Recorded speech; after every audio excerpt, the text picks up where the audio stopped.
भारतीय ज्ञान परंपरा की इस अग्रिम श्रृंखला में आप सभी का स्वागत है।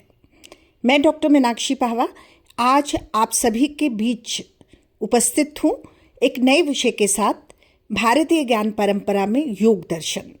जी हाँ, बिल्कुल सामान्यतः समझा जाने वाले योग शब्द, जिससे प्राय लोग केवल और केवल शारीरिक क्रिया प्रतिक्रिया से ही अभिप्राय लेते हैं, वो केवल एक सामान्य शब्द नहीं है अपितु व्यापक शब्द है। भारतीय ज्ञान परंपरा में योग दर्शन है, तो आइए जानते हैं योग दर्शन के बारे में। भारतीय ज्ञान परंपरा विश्व की सबसे प्राचीन और समृद्ध परंपराओं में से एक है, जिसमें जीवन के प्रत्येक पक्ष शारीरिक, मानसिक, बौद्धिक सभी का विकास करने का एक अचूक उपाय है। इस परंपरा का एक बहुत ही महत्वपूर्ण और बेहतरीन अंग है योग दर्शन। और योग केवल व्यायाम और आसनों का समूह नहीं है, अपितु संपूर्ण जीवन दर्शन है, जिसमें मनुष्य आत्म साक्षात्कार भी कर सकता है और अपनी समस्याओं से मोक्ष भी प्राप्त कर सकता है। तो सबसे पहले जानते हैं योग का अर्थ और परिभाषा। योग संस्कृत धातु के युज्य से बना है, जिसका सीधा सीधा अर्थ है जोड़ना या मिलाना। अर्थात योग का तात्पर्य हुआ कि आत्मा का परमात्मा से मिलन, आत्मा का परमात्मा से जुड़ाव ही योग है। योग के मुख्य आचार्य हैं महर्षि पतंजलि, जिन्होंने योग को परिभाषित भी किया और परिभाषित करते हुए कहा कि चित्त की वृत्तियों का निरोध ही योग है। योग दर्शन में अद्भुत स्थान रखता है। भारतीय दर्शन के 6 आस्तिक दर्शनों में योग दर्शन का महत्वपूर्ण स्थान है। तो सबसे पहले जानते हैं आस्तिक दर्शन कौन से हैं। वो दर्शन जो वेद में अपनी पूर्ण आस्था रखते हैं, वे आस्तिक दर्शन है, और ये योग सांख्य दर्शन के निकट है। ईश्वर की सत्ता को स्वीकार भी करता है, मुख्यतः व्यवहारिक साधना पर बल देता है, और जिसमें व्यक्ति अपने मन और इंद्रियों पर नियंत्रण प्राप्त कर सके।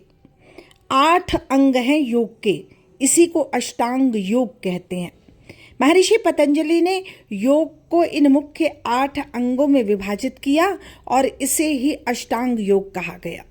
ये बड़े सुने हुए शब्द हैं जो आप सभी ने आराम से सुन रखे होंगे, लेकिन आज इस विषय में हम प्रत्येक शब्द के अंदर उसके निहित अर्थ को जानने का प्रयास करेंगे।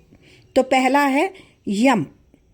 यम जो है योग का पहला अंग है, और ये सीधे सीधे सामाजिक और नैतिक नियमों से संबंधित है, क्योंकि व्यक्ति का बाह्य आचरण किसके द्वारा नियंत्रित हो सकता है? वो यम के द्वारा नियंत्रित हो सकता है। यम 5 हैं। अहिंसा अर्थात किसी को कष्ट नहीं देना, हिंसा नहीं करनी, सत्य बोलना, और असत्य अर्थात चोरी नहीं करना, ब्रह्मचर्य का सीधा सा मतलब है इंद्रियों पर नियंत्रण रखना, और अपरिग्रह यानी कि आवश्यकता से अधिक संग्रह नहीं करना। तो ये है यम। दूसरा है नियम।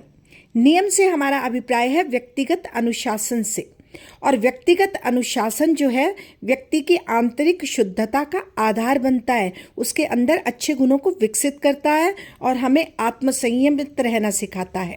तो नियम क्या है? नियम भी 5 हैं, जैसे शौच, शरीर और मन की शुद्धि करना, संतोष, जो हमें प्राप्त है उसी में हम संतुष्ट रहें, तप, अपनी कठिनाइयों को झेल कर भी अपने जीवन में अनुशासन को बना कर रखें, स्वाध्याय, अपना धार्मिक और आध्यात्मिक ग्रंथों का हम समय समय पर अध्ययन करते रहें, ये सारा कुछ, और फिर ईश्वर प्राणिधान अर्थात ईश्वर में श्रद्धा का भाव भी हो और समर्पण का भाव भी हो। तो ये है नियम। तीसरा है आसन।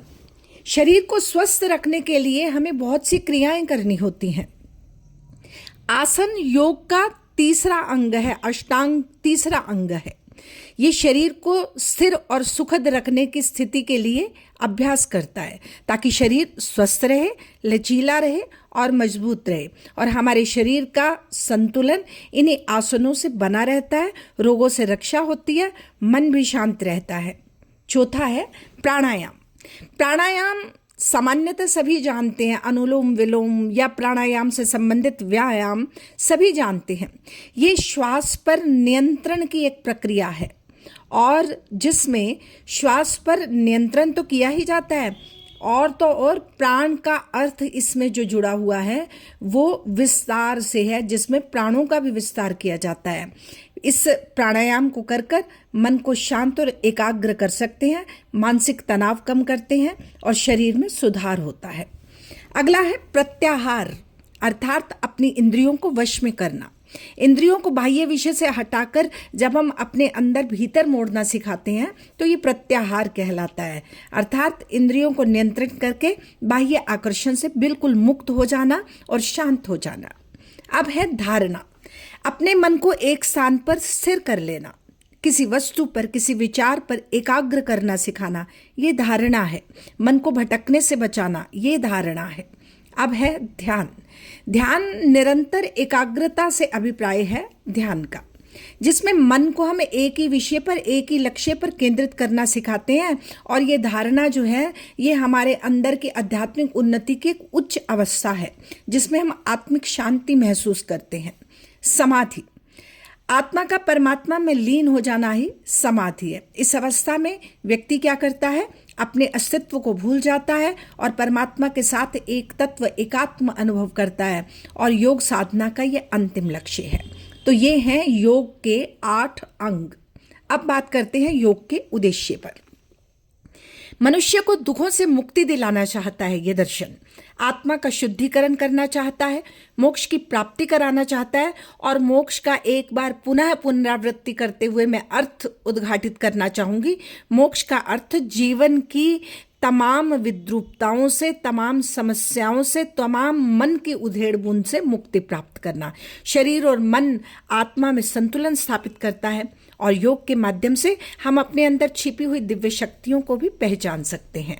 तो ये तो हैं योग की विशेषताएं। योग का महत्व अगर हम देखना चाहें तो ये हमारी आध्यात्मिक उन्नति करता है, मानसिक उन्नति करता है, शरीर को धीरे धीरे निरोग और सशक्त बना देता है, यम और नियम से हमारे चरित्र का निर्माण होता है, सबसे बड़ी बात। और आज भी योग केवल भारत में नहीं, समूचे विश्व में लोकप्रिय हो चुका है। आज जिस तरह का जीवन हम लोग जी रहे हैं वो तनावपूर्ण है, भागदौड़ से भरा हुआ है, भौतिक सुख सुविधाओं के लबादे से ढका हुआ जीवन है और इस जीवन में शांति नदारद है। और इसी एकात्मकता और शांत अवस्था की प्राप्ति में योग, समूचा योग दर्शन पूरी तरह से सहायक है। यह हमारे तनाव को, चिंता को, अवसाद को कम करने में सहायता करता है।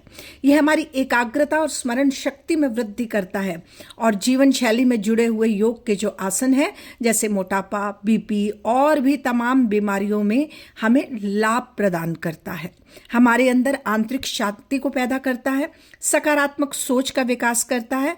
यही वजह है कि अब भारत में 21 जून को अंतर्राष्ट्रीय योग दिवस भी मनाया जाने लगा है। योग दर्शन भारतीय ज्ञान परंपरा की अमूल्य धरोहर है।